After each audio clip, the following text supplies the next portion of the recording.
పరమానందయ్య శిష్యుల వింత ప్రయాణం. అనగనగా ఒక ఊరిలో పరమానందయ్య అనే ఒక గొప్ప గురువు ఉండేవారు.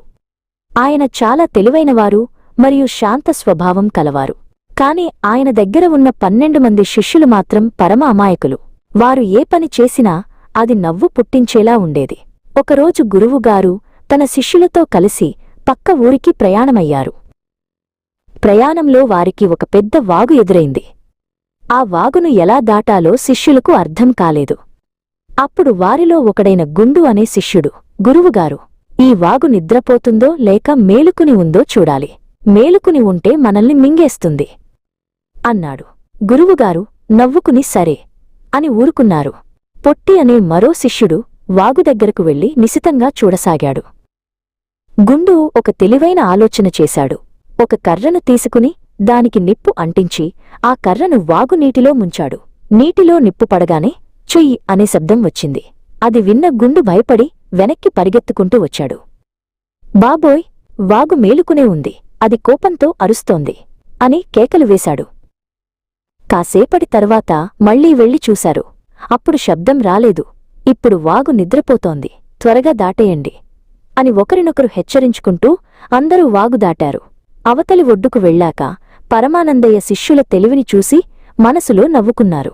అప్పుడు గుండు, మనమందరం క్షేమంగానే ఉన్నామా? ఒక్కసారి లెక్క పెడదాం అన్నాడు. పొట్టి అందరినీ లెక్కపెట్టడం మొదలుపెట్టాడు.